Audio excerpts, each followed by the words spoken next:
The Prophet ﷺ articulated this 1400 years ago, that when the Muslims will think that their honor lies somewhere else, that Allah will disgrace them. Look at the Sahaba radiallahu anhum. These were a group of people who were regarded by the rest of humanity as asfal safilin. And then the Prophet ﷺ came and he transformed these people. He brought an impetus, he brought a drive, and this was Islam. And then these very people who were regarded as the worst of people became the best of people to walk upon this earth after the Anbiya alayhi salatu wasalam. What was it? It was Islam. See, for other people, other philosophies will work.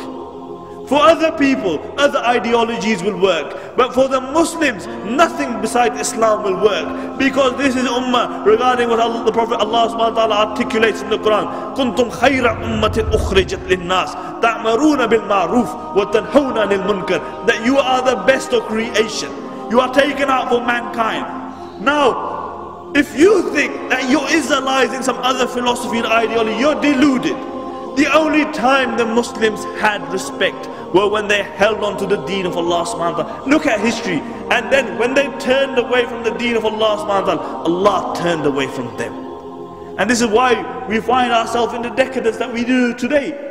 Look at the state of the Muslims. And until we realize that the problem that we have today is because we have turned away from Allah subhanahu wa ta'ala, and we go back to the Quran and the Sunnah, we go back to the words of the Prophet sallallahu alaihi wasallam and find our remedy.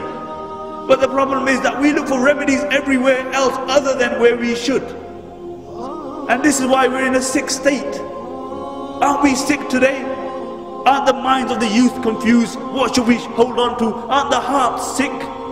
Because society has many impulses. It will tell you, pull you in many directions. And then the more direction you go, the more confused you will be. Do you know what causes seasickness? Seasickness. Do you know what causes it? See, the ears send a message to the brain that, you know, when the boat rocks, that there's something wrong. And the eyes send a message to the brain, no, I see everything's fine.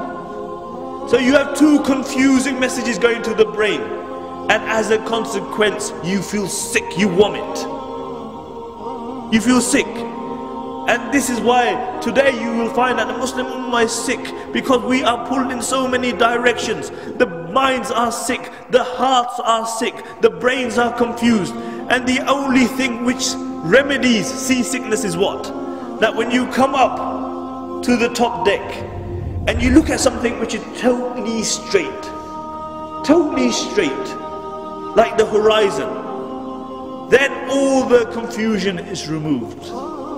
And similarly, there is only one guidance for us. And Allah subhanahu wa ta'ala states this in the beginning of Surah Qaf. He says, Alhamdulillahi allazi anzala ala abdi al-kitaba wa lam yaj'al lahu iwaja. All praise be to Allah subhanahu wa ta'ala, who has revealed on the Prophet sallallahu alaihi wasallam, his servant, a book, and he has left no crookedness in it.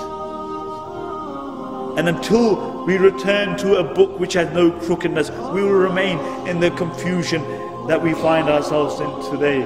May Allah subhanahu wa ta'ala make us from amongst those who follow the sunnahs of the Prophet sallallahu alaihi wasallam. May Allah subhanahu wa ta'ala make us from amongst those in a time of fitna.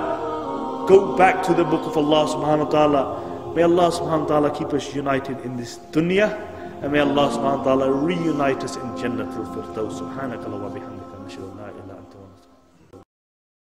القول قول الصوارم كي تسترد المظالم حتى الأراذيل ساموا رسول أهل العزائم. القول قول الصوارم كي تسترد المظالم حتى الأراذيل ساموا رسول أهل العزائم. القول قول الصوارم كي تسترد المظالم حتى الأراذيل ساموا رسول أهل العزائم.